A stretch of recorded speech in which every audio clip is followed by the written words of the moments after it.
Hello प्यारे बच्चों, मेरे चैनल में आप सभी का बहुत बहुत स्वागत है। तो बच्चों, इस वीडियो में हम कक्षा 8वीं की सामाजिक विज्ञान की बुक है हमारे अतीत थर्ड भाग 1 इसके इसका अध्याय जो 5 है उसके क्वेश्चन आंसर हम इस वीडियो में सॉल्व करेंगे। तो चलिए बच्चों, वीडियो शुरू करते हैं। तो यहाँ पे बच्चों प्रश्न क्रमांक 1 दिया है, झांसी की रानी लक्ष्मीबाई की अंग्रेजों से ऐसी क्या मांग थी जिसे अंग्रेजों ने ठुकरा दिया। इसका उत्तर है बच्चों, रानी लक्ष्मीबाई चाहती थी कि कंपनी उसके पति की मृत्यु के बाद गोद लिए बेटे को उसके राज का वैध उत्तराधिकारी मान ले, किंतु अंग्रेजों ने इसे ठुकरा दिया। मतलब जो झांसी की रानी का जो पुत्र था ना, वह एक्सपायर हो गया था, तो उन्होंने एक बेटे को गोद लिया था, दत्तक पुत्र इसको बोलते हैं। वह चाहती थी कि जो ये राज्य है ना वो उनके बेटों को मिलना चाहिए, लेकिन अंग्रेजों ने उसे ठुकरा दिया। प्रश्न क्रमांक 2 है बच्चों, ईसाई धर्म अपनाने वालों के हितों की रक्षा के लिए अंग्रेजों ने क्या किया। मतलब जो लोग जो ईसाई धर्म अपनाने लग गए थे उनके लिए, उनकी रक्षा करने के लिए अंग्रेजों ने क्या किया। उत्तर है, ऐसे भारतीय जिन्होंने ईसाई धर्म स्वीकार कर लिया था उनके हितों की रक्षा के लिए अंग्रेजों ने 1850 में एक नया कानून बनाया, जिसके अनुसार उन्हें अपने पूर्वजों की संपत्ति प्राप्त करने का अधिकार दे दिया। मतलब पहले क्या किया था अंग्रेजों ने, जो हमारे जो पूर्वजों की संपत्ति थी वो उन्होंने हड़प ली थी। फिर उन्होंने बोला कि जो ईसाई बन जाएंगे, ईसाई धर्म अपना लेंगे, तो उनको वो संपत्ति दे दी जाएगी। प्रश्न क्रमांक 3 है, सिपाहियों को नए कारतूसों पर क्यों एतराज था। कारतूस एक तरह से बच्चों बम के मतलब बारूद के जो गोले होते थे जिन्हें मुंह से खोलकर फिर जमीन पर फेंकना पड़ता था, एक तरह से बम ही समझ लो वो। तो उत्तर है इसका ये बंदूक में रखते थे। वो बंदूक में कारतूस लगाने के लिए उनके ऊपर लगी पट्टी को दांत से काटना पड़ता था। ऐसी खबर थी कि उस पट्टी को बनाने में गाय और सूअर की चर्बी का इस्तेमाल किया जाता है। चर्बी मान लो बच्चों एक तरह से जो गाय और सूअर की खाल रहती है ना उसका, या फिर ठीक है उस वही समझ लो। ऐसी चीज़ों के उपयोग से हिंदू और मुसलमान सिपाहियों की धार्मिक भावनाओं को ठेस पहुंचती थी, अतः उन्हें कारतूसों पर एतराज था। प्रश्न क्रमांक 4 है बच्चों, अंतिम मुगल बादशाह ने अपने आखिरी साल किस तरह बिताए। जो अंतिम यानी आखिरी जो मुगल बादशाह था यानी मुसलमानों का जो राजा था, उसने अपना आखिरी साल किस तरह बिताया। अंतिम मुगल बादशाह बहादुर शाह जफर ने अपने अंतिम दिन रंगून यानी कि आधुनिक म्यांमार की राजधानी की जेल में बिताए। यहीं पर 1862 में उनकी मृत्यु हो गई थी। प्रश्न क्रमांक 5 है, मई 1857 से पहले भारत में अपनी स्थिति को लेकर अंग्रेज शासकों के आत्मविश्वास का क्या कारण थे। उत्तर है, मतलब जो 1857 की क्रांति हुई थी उससे पहले की बात चल रही है, ठीक है। नंबर 1, अंग्रेजों ने अपनी श्रेष्ठता तथा सैनिक ताकत पर विश्वास था। अपनी आ जाएगा इधर, ये फट गया ये।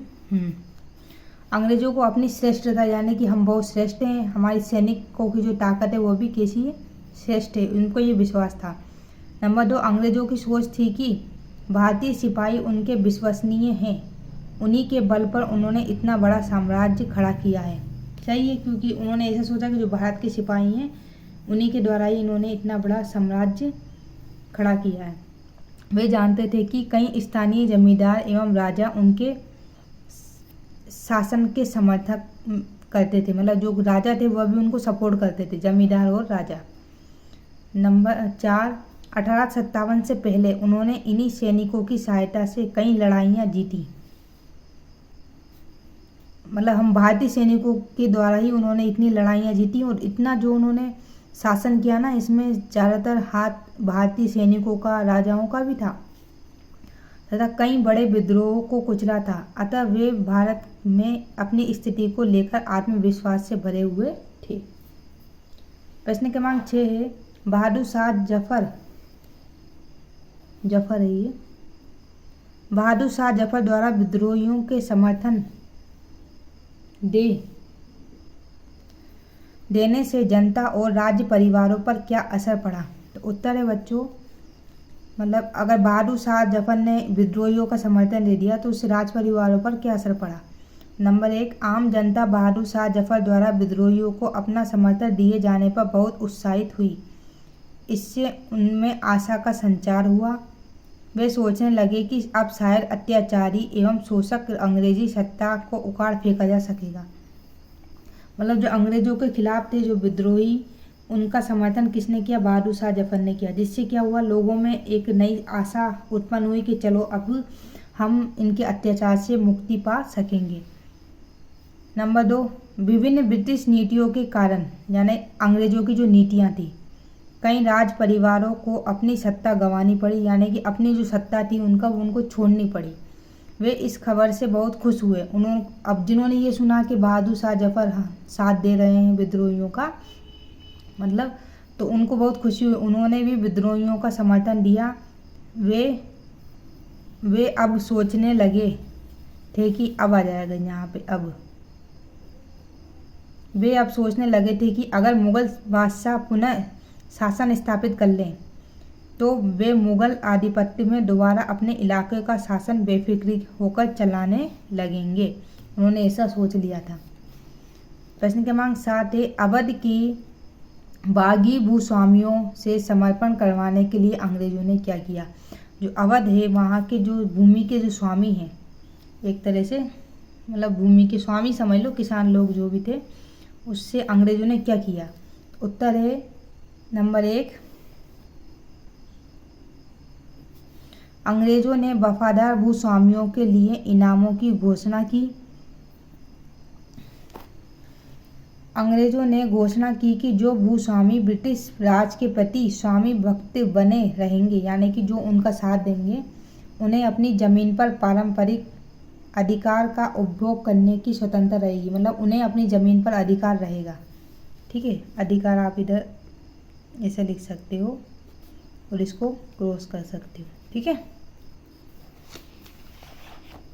नंबर 2, जिन भूस्वामियों ने विद्रोह किया था, किसी को उनका, अब कुछ ऐसे थे भूस्वामी जिन्हें उनके अंग्रेजों की नीति पसंद भी नहीं आई थी, जिससे उन्होंने विद्रोह कर दिया था।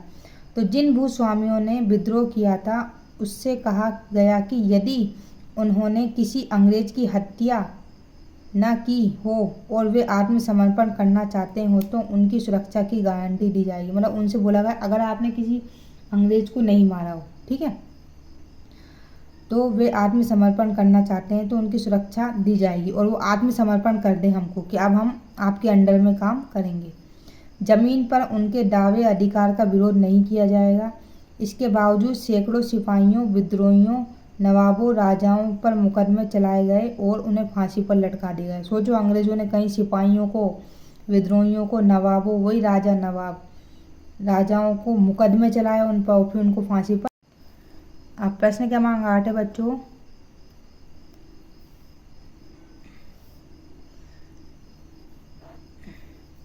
अठारह की बगावत के फलस्वरूप अंग्रेजों ने अपनी नीतियाँ किस तरह बदली। जब 1857 की क्रांति शुरू हो गई एक तरह से, तो फिर अंग्रेजों ने अपनी नीतियाँ किस प्रकार बदली।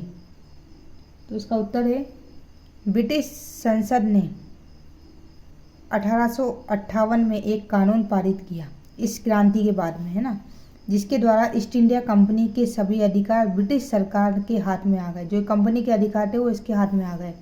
इस प्रकार ब्रिटिश सरकार का भारत पर प्रत्यक्ष नियंत्रण हो गया। ब्रिटिश मंत्रिमंडल के एक सदस्य को भारत मंत्री के रूप में नियुक्त किया गया और उसे भारत के शासन से संबंधित मामलों को संभालने का जिम्मा सौंपा गया। उसे सलाह देने के लिए इंडिया काउंसिल का गठन किया गया। भारत के गवर्नर जनरल को वायसराय का ओहदा दिया गया। मतलब जो भारत के गवर्नर जनरल थे उनको क्या बोलने लगे, वायसराय बोलने लगे। प्रश्न पॉइंट 2 है, भारतीय शासकों को, यानी जो राजा थे, भारतीय शासकों को ब्रिटिश शासन के अधीन उनके क्षेत्र पर शासन करने के अधिकार को सुनिश्चित किया गया। मतलब उन्होंने बोला कि आप शासन तो करोगे, राजाओं से बोला आप शासन तो करोगे लेकिन हमारे अधीन रहोगे। नंबर 3 है उत्तराधिकारी के रूप में पुत्र को गोद लेने की प्रथा पर मंजूरी दी गई, और फिर गोद लेने की प्रथा भी मंजूरी दी गई। नंबर 4 ब्रिटिश सेना में भारतीय सिपाहियों के अनुपात को कम कर दिया गया, जबकि यूरोपीय सिपाहियों के अनुपात को बढ़ा दिया गया। फिर क्या किया अंग्रेजों ने, भारत के जो सिपाही थे उनकी संख्या कम कर दी, और जो यूरोप के जो सिपाही थे उनकी संख्या को उन्होंने बढ़ा दिया। नंबर 5 सेना में अब गोरखा, सिख और पठानों के अनुपात को बढ़ाया गया। अब सेना में इन को बढ़ा दिया, सिख जो कि पंजाबी लोग होते हैं, पठान मुसलमानों में होते हैं, इनको बढ़ा दिया गया। नंबर 6 मुसलमानों की जमीन संपत्ति बड़े पैमाने पर जब्त कर दी गई। मुसलमानों की जमीन को इन्होंने अपने अंडर में ले लिया, उन्हें संदेह और शत्रु की दृष्टि से देखा जाने लगा। नंबर 7 अंग्रेजों ने भारतीय रिवाज, धर्म तथा सामाजिक प्रथाओं का सम्मान करने का फैसला किया। नंबर 8 जमींदार एवं भूस्वामियों की रक्षा करने तथा जमीन पर उनके अधिकारों को सुरक्षित करने की नीतियां बनाई गई। तो इस तरह से बच्चों इस पार्ट के प्रश्न उत्तर यही होते हैं समाप्त। उम्मीद करती हूँ मैं आपको मेरी वीडियो पसंद आई होगी। वीडियो थोड़ी सी भी अच्छी लगे लाइक जरूर करना, चैनल पर नए तो प्लीज़ चैनल को सब्सक्राइब करना नहीं भूलना। मिलते हैं बच्चों नेक्स्ट वीडियो में, तब तक के लिए धन्यवाद।